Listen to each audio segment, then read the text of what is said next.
Hello class, welcome to Friday, September 20th, day B. Yesterday we finished our quiz and ended our very first unit of the entire year. So now today is a brand new fresh start. Now, according to the national government, they institute a policy for social studies K through 12 education that states that we need to teach you one day throughout the year about the U.S. Constitution.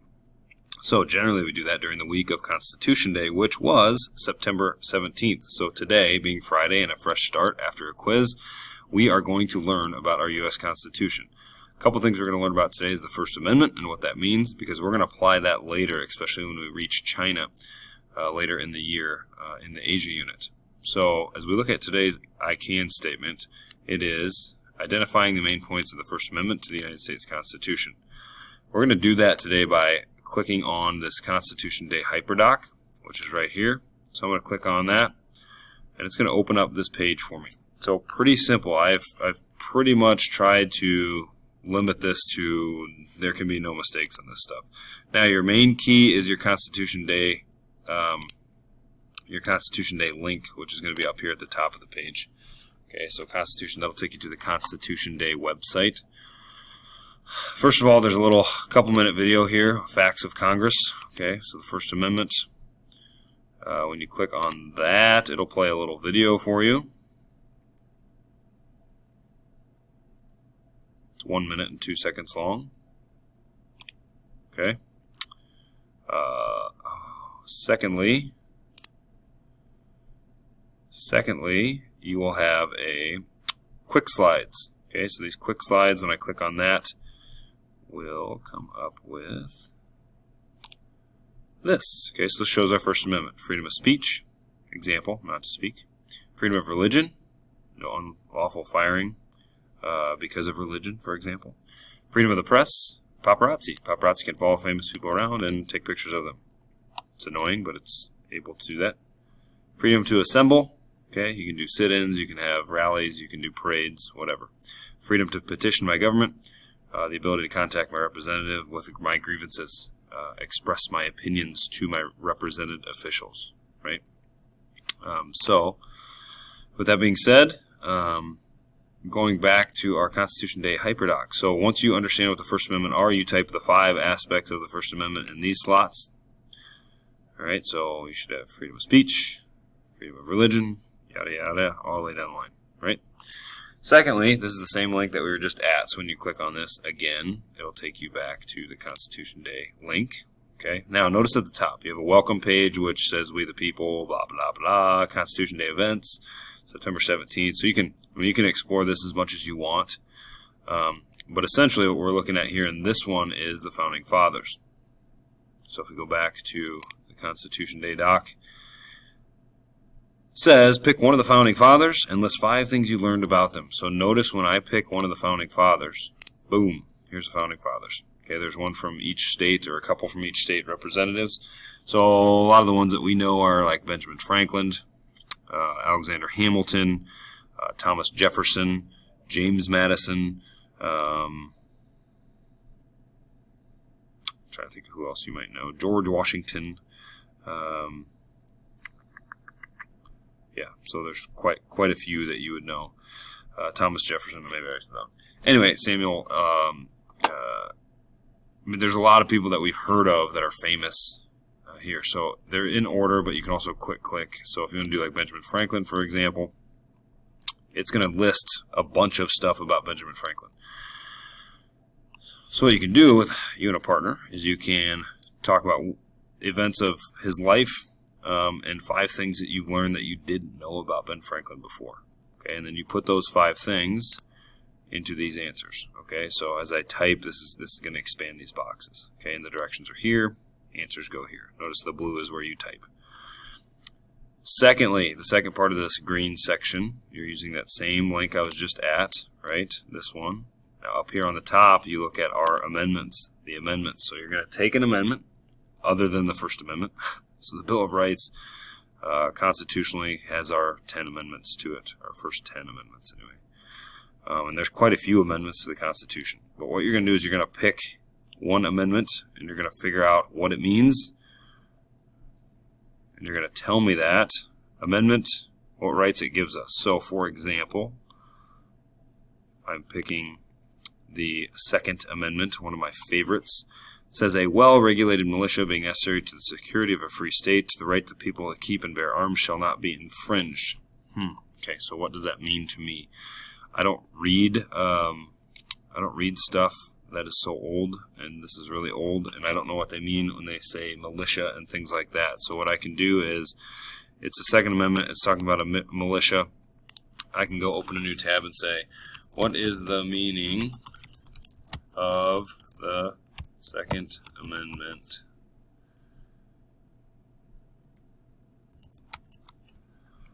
All right, and a quick search will tell us the Second Amendment of the United States Constitution reads, blah, blah, blah. Okay, such language has created a considerable debate regarding amendments' internal scope. So essentially, the purpose of the Second Amendment here is to allow us the right to keep and bear arms. Okay, and as the Supreme Court has told us, that means individuals' right to keep and bear arms, which gives each individual citizen of the United States of America the ability to carry a weapon if you go through the proper channels. Right? So if you're 18, you don't have any felonies, you're a good, outstanding citizen, you can purchase a rifle, for example. If I go through a class and get my permit to carry, I pay a certain amount of money, I can actually go and buy a handgun after a certain day wait period. Okay, so now applications, what I want you to think about, go back to that First Amendment again and say, how am I able to exercise my First Amendment rights on a daily basis? Okay, so what does that mean? I go back to that First Amendment page and I look, how do I know I can exercise my freedom of speech, for example? You don't have to go through each right, but pick a right that you can talk about. Like pick one that you know that you use and tell me. So freedom of religion is an easy one. A lot of us practice or don't practice a religion. So like on Sundays, I go to worship. It doesn't mean that I have to go to a particular place. It doesn't mean that I have to believe in a certain idea. It just means that I am free to practice or not practice a religion at all. And I know I'm free to do that because as a Christian in the United States, I am not persecuted or limited in opportunities. My Muslim brothers and my Jewish brothers and my Presbyterian brothers and my all other branches of religions aren't persecuted in the United States based on what they believe. Some will argue that certain religions are based upon certain events and stuff like that, but not always the case. At least not how the Constitution is supposed to be read. And lastly, okay, how do you know you're able to exercise those rights? So pick one. Which rights do you exercise on a daily basis? And then how do you know you're able to do that? So like the proof, like show me like, okay, you're able to have free religion. What's the proof? I don't know, you get to go to your mosque or your synagogue and not be put in jail. That's a good one. This should say go to the following. Go to the following website, Constitute Project. Now at this website it lists the constitutions of every country that has one listed. Alright, so what you're going to do is you're going to find a country to explore their constitution. You can choose any country, and you're going to answer the following questions. So pick a country and read some of the parts of the Constitution. And I can just kind of cherry pick some stuff, right? So if I go to Constitute Project, okay, and explore constitutions, I'm going to click on that right there. And notice there are a ton. Okay, so let's just say I go down to El Salvador. Why? I don't know. I think I like El Salvador's name. It's nice. Here's the preamble. This is what like our we have a preamble to our Constitution. We, the representatives of the Salvadorian people, gathered in constitute assembly, putting our trust in God, our will in the highest destinies of the country, and the exercise of the sovereign authority. Blah blah blah. Okay. Sole chapter. So human and persons and the state. Article 1. So read through Article 1. Read through Article 2. Every person has the right to life, physical or moral integrity. So there's different articles. Those are like our amendments, essentially. That gives us our rights. Okay, so read through these and see if there's any that are particularly interesting to you to note. Okay? So, as I read through those, what do you find interesting? And it can be anything. It could be things that are similar to us. It could be things that are different from us. Okay? And is the amendment or article to their constitution a good thing? Or do you see it as a negative thing? You know, some constitutions are very, very leaning of one way. Let's say there is a theocracy. The constitutions are put in place to keep the religion in power and the religious elite in power. So is that something that you think is okay? Put your answers over here. All right, so I think that kind of covers it. So you're going to establish what the 5 parts of our First Amendment are by using the video and the quick slides, and also you could go up to the Constitution Day page and read about it.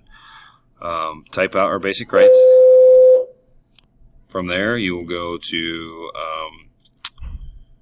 look at other amendments of our Constitution and tell me what rights they give us.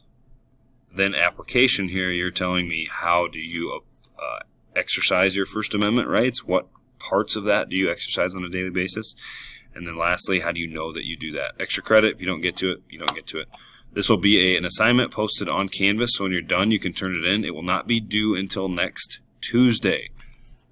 That is next Tuesday, September 23rd. September 23rd is when this is, excuse me, September 24th would be Tuesday. So September 24th is when this is due. So don't rush. Also, a reminder that your tests need to be retaken by next Friday, which is September 27th. Okay, and we'll put those things on the board next week. All right, so finish this HyperDoc. It should be pretty independent. You can work with a partner if you absolutely needed to, or you can share documents with each other and work with each other through the Chromebook. It would also be an option. Once you're finished with that, you need to work on retaking a quiz. If you have a quiz to retake, remember the quiz A code is GEO365. If you don't need to retake a quiz and you're happy with your score, you need to work on other classwork quietly or missing work for me. Check Canvas, check PowerSchool, or read independently when you're finished. Okay, quiz retaken by next Friday, and give me your missing assignments. That being said, I appreciate your patience with me being gone so often. This has been a pretty crazy month for the Mead family, but I do appreciate all of your hard work.